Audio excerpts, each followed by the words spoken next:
mujeres manejan peor que los hombres. Todos los judíos son avaros. Los árabes son terroristas. Todos los afro son buenos para los deportes. Todos los bolivianos son verduleros. Las travestis se prostituyen porque les gusta. Las mujeres que juegan al fútbol son lesbianas. Todos los peluqueros son gays. Cada vez que decimos todos o son, lo que viene después seguramente va a ser un error. Podríamos preguntarnos entonces qué son estas generalizaciones, de dónde salen, si acaso son naturales o si las aprendimos en algún lado.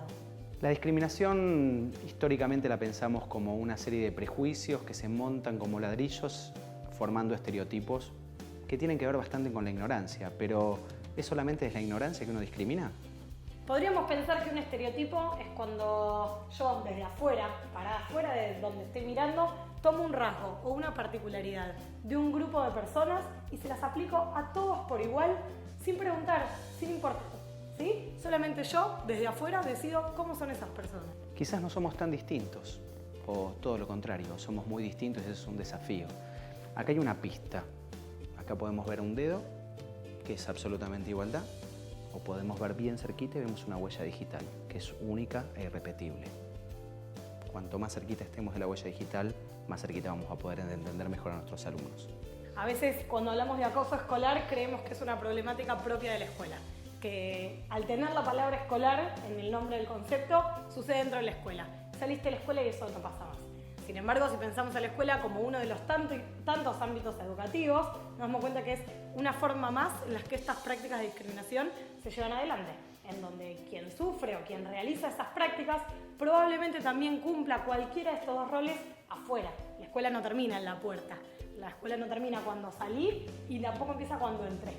¿Sí? Porque podemos pensar la educación como constante, permanente y en continuo desarrollo. ¿Nunca te viste o no escuchaste diciéndote ¿qué te pensás que estás en la cancha?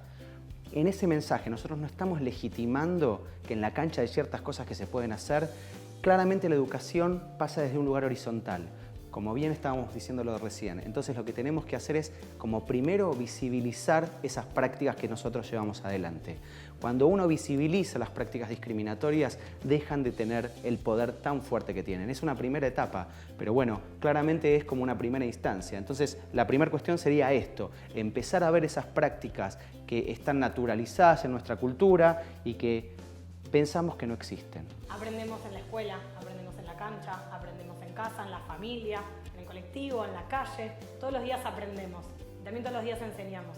Porque no solamente los docentes tenemos ese rol de enseñanza, sino que en el momento en que entendamos que todos todo el tiempo aprendemos y enseñamos, podemos empezar a cambiar también los roles. La escuela puede ser el lugar donde se repliquen todo el tiempo estas discriminaciones que fuimos aprendiendo y que vamos legitimando. Pero como no son cosas naturales, sino adquiridas, aprendidas, también puede ser el lugar donde se pueden desaprender. Podemos preguntarnos o pensar si acaso las prácticas de discriminación funcionan como un triángulo con roles establecidos. Imaginemos una situación de discriminación. Podemos pensar en una víctima, quien recibe esa práctica violenta, un victimario o victimaria, que es quien la lleva adelante, pero ahí surge la pregunta por ese tercer rol, esa tercera punta del triángulo. ¿Acaso somos testigos de esas prácticas de discriminación? ¿O nos podemos preguntar si vamos un poquito más allá y empezamos a ocupar otros roles? Uno puede pensar que el testigo con su silencio lo que está haciendo es legitimando una práctica discriminatoria, pero lo que puede estar pasando es que ese silencio tenga que ver con que también es una víctima. Lo primero es observar esto que nos pasa, esto que les pasa a nuestros alumnos y ver qué hacemos al respecto. Recuerden que una vez que se observan las prácticas discriminatorias, dejan de tener ese poder tan fuerte. Necesitamos pensar una escuela en donde la palabra, en todo el sentido de esa palabra, circule, que los estudiantes y las estudiantes tengan voz y puedan hablar, puedan decir lo que les está pasando, puedan contar, puedan denunciar, puedan dejar de sentirse víctimas, victimarias o testigos y empezar a entender que todo el tiempo estamos de un lado y del otro del mostrador. Nosotros lo que les proponemos es empezar a poner el foco en esa persona que está ejerciendo en ese momento esa acción de discriminación. En la escuela lo vemos mucho. El nene gordo al que lo molestan, primero lo cambiamos de grado, lo pasamos al grado de al lado porque pensamos que fue un problema de él de adaptación. Como en el grado de al lado no funciona, lo cambiamos de turno. ¿Por qué? Porque a la tarde van los vagos, a los que les cuesta un poquito más.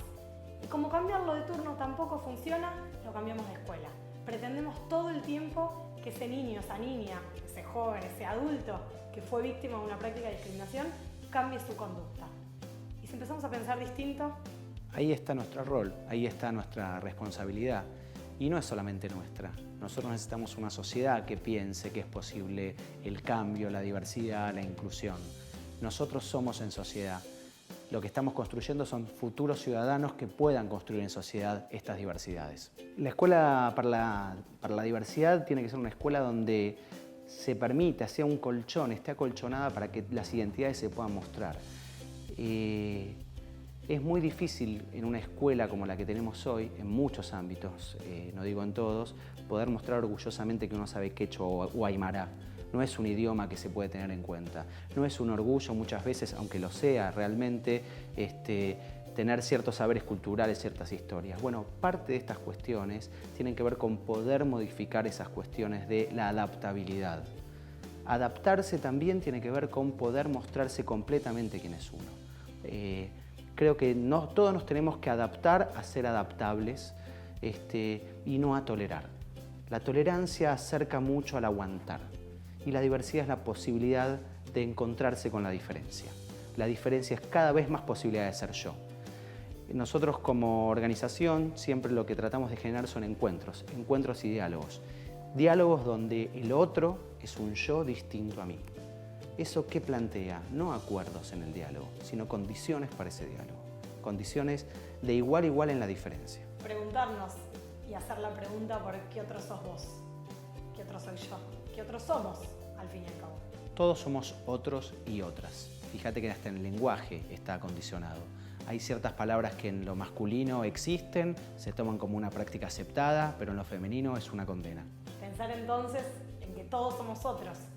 Y si nos preguntamos por la palabra nosotros y la desarmamos, nos encontramos con que nosotros también somos otros para alguien. ¿Qué otro soy yo? ¿Qué otro sos vos?